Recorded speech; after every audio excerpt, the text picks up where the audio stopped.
कहानी का चस्का में आज मैं लेकर आई हूँ भीम और हिंडिमा विवाह कथा। द्वापर युग की बात है।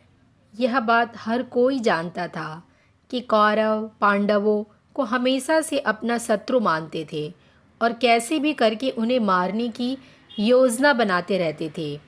एक बार जब पांचों पांडव और कुंती वारणावर्ता नगर में महादेव का मेला देखने गए, तब दुर्योधन ने उन्हें मारने की योजना बनाई। उसने पांडवों के विश्राम के लिए एक लक्षागृह यानी लाख के महल का निर्माण करवाया। लाख ऐसी चीज है जो जल्द आग पकड़ लेती है। रात को जब सभी विश्राम कर रहे थे, तभी महल में आग लगा दी गई। पांडवों को इस बात का पता पहले से ही चल गया था, इसलिए उन्होंने महल के अंदर सुरंग बना दी थी और वो सभी उस सुरंग के रास्ते सुरक्षित बाहर निकल गए। वहाँ से निकलकर वो सभी जंगल में पहुँचे और रात गुजारने के लिए एक जगह रुक गए। भीम ने कहा कि आप सभी सो जाइए, मैं यहाँ पर पहरा देता हूँ।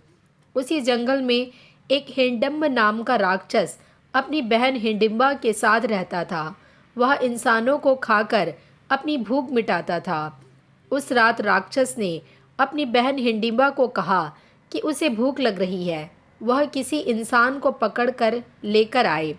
भाई की बात सुनकर हिंडिमा जंगल में यहाँ वहाँ घूमकर किसी मनुष्य को ढूंढने लगी।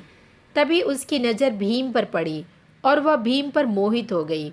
उसने मन में सोचा कि अगर मैं विवाह करूँगी तो इस महापुरुष से ही करूँगी, अन्यथा अपने प्राण त्याग दूंगी।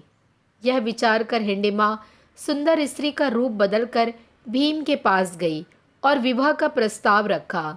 जब इस बात का पता उसके राक्षस भाई को चला तो वह अपनी बहन को मारने के लिए दौड़ा।